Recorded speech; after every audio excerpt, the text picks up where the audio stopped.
أعوذ بالله من الشيطان الرجيم بسم الله الرحمن الرحيم المقدمة الجزري باب المخارج شعر نمبر 15 او 16 به انشاءالله وایو. بسم الله الرحمن الرحيم والنون من طرفه تحت جعلوا والراء يدانيه لزهر أدخلوا والطاء والدال وتا منه ومن عليا الثنايا والصفير مستكن والنون او نون من طرفه د طرف لساننا تحت جعلوا لاندې ادا کوي تاسو والراء او را يدانيه نزدې د نون مخرج ته لزهر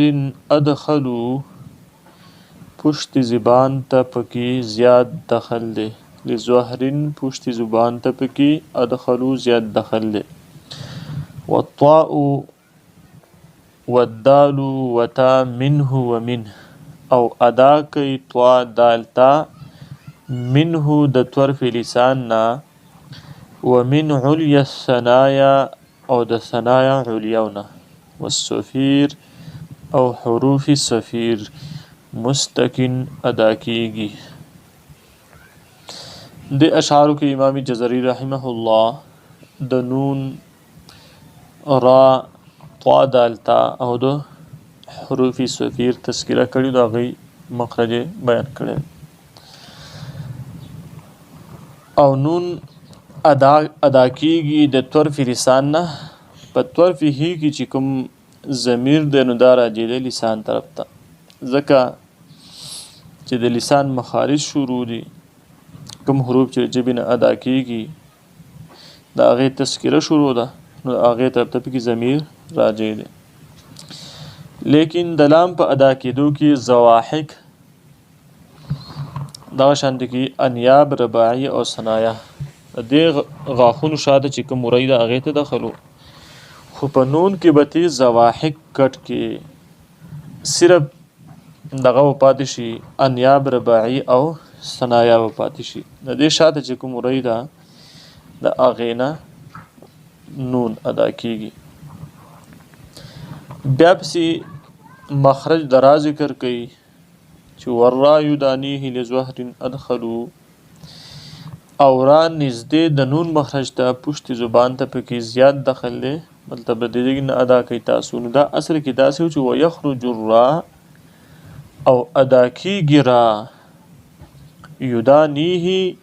نزدې د نون مخرج ته یدانیه کې اصل کې دانا یدانی په معنا د نزدې استعماليږي او په دې کې چې کوم ضمیر د نو دا راځي د نون مخرج ته یعنی د نون د مخرج نه لګ لاندې طرف ته هغه وای کوم چې د ثنایا رباعی د جرړ سره لګیدل دا او په دې کې د انیاب شاته چې کوم طرف لسان دی هغه ته پکې هم دخل نشته دی لزهرین کې چې کوم لام مکسور دی نو دا په معنی د اله استعمال شوی او ادخل صيغه د تفضیل دا یعنی پشت زبان د پدې کې زیات دخل دی بیا معترضین پدې کې اعتراض کوي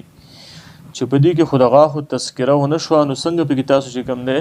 ثنایا رباعی انیاب د دې تذکره کوي او دا پکې یادوي چې د دینه پکې ادا کیږي تور په لسان چې دې ته اوچت شنه دینه ادا کیږي. نو التقدمه الشریفیه د جواب دا کوي چې کله د زواد مخرج بیانې ده نو امام جزري رحمه الله کې ازراس تذکره کړی ده لزراس من ايسر او جمناها ازراس علیاونه د خیال غست په اسانه ادا کیږي او بیا وړاندې چې کوم تذکره شروع ده نو ټول خود لسان مخارج شروع دي د لسان چې کوم حروف ادا کیږي دا غي تذکره شروع ده خو په دې ځای کې امام جزري رحمه الله زکه د غاخونو تذکره نه ده کړي چې طرف لسان چې اوچتېږي نو خامخه غاخونو ته اوچتېږي او د غاخونو دا حروف ادا کیږي نو دینه منګه مراد زکه دا واخیستل دا انیاب زواحق او رباعی او ثنایا دات زکه مطلب واغسته و چې کله د نواجز طواحن او زواحق د دې تذکره د ضاد په مخرج کې شو د ازراس اولیاء په شکل کې نو پاتې شو دا نور غاښونه نو خود به خود خبره دې ته جوړه شوه چې طرف لسان دا د مخامخ چې کوم غاښونه دي انیاب یا چې کوم دی ثنایا رباعي دې ته اوچتېږي نو خود به خود دا مسله حل شوه خود به خود دا مسله حل شوله نو دې وجې نه پکې د غاښونو تذکره په دې ځایونو کې نه ده شوي بیا والطاء دې حروفو ته حروف مزلقه وایي حروف زلقیه یا مزلقه دا حروف دې ته ویل کېږي چې په اسانۍ سره ادا کېږي لام نون را ته والطاء والدال وتا منه ومن عليا الثنايا او ادا کېږي طا دال تا د طرف لسان نه او د ثنایا علیا نه دا اصل کې داسې و چې ويخرج الطاء والدال وتا من طرف اللسان يخرج په عبارت کې چې کوم دی دا حذف شوی دی او د منه ضمیر راجع دی څه ته طرف لسان ته چې طا دال او تا ادا کېږي د منه اني د طرف لسان نه ومن حلي الثنايا او د ثنایا علياونه او دې ته حروف نطعیه ویل کی حروف نطعیه والصفير مستقن او حروف صفیر ادا کېږي مستقن په معنا دلته کې د یخرج استعمال شوی د یخرجو استعمال شوی دې تعلق د روان شعر سره د شعر نمبر 17 سره ان شاء الله دا بیا په هغه کې دی وضاحت کو